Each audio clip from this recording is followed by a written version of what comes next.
How does commodification affect housing? Have you ever thought about how the way we treat housing impacts our communities? Let's take a closer look at the commodification of housing and its effects.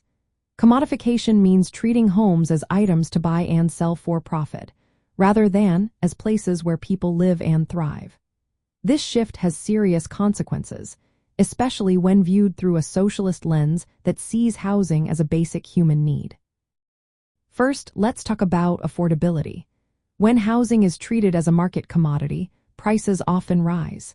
This happens because of demand, speculation, and the desire for profit. As a result, many families find themselves unable to afford stable housing. Increased rents and property prices push low and middle-income families into unstable living conditions or even homelessness. Next, consider the impact on communities. Commodification can lead to displacement and social inequality. When neighborhoods are renovated or gentrified for profit, long-time residents may be forced out.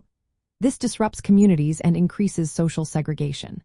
Homeowners may benefit from rising property values, while renters and lower-income residents face eviction or must settle for substandard housing. This creates a divide between those who own homes and those who rent.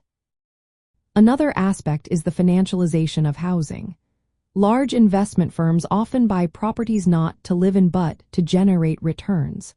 This treats housing as just another asset class, disconnecting it from its social purpose.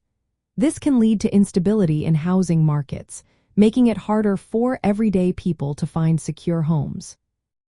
Moreover, commodification weakens public and social housing.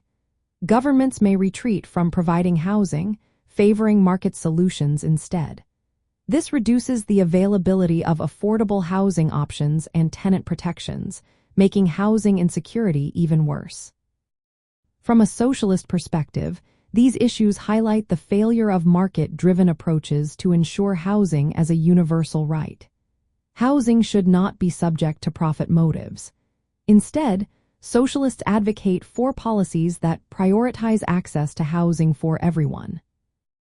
Some of these policies include expanding publicly owned and social housing to ensure everyone has a place to live, implementing strong tenant protections to prevent evictions and rent increases, regulating private rental markets to limit speculation, and supporting community-led housing initiatives that focus on residents' needs.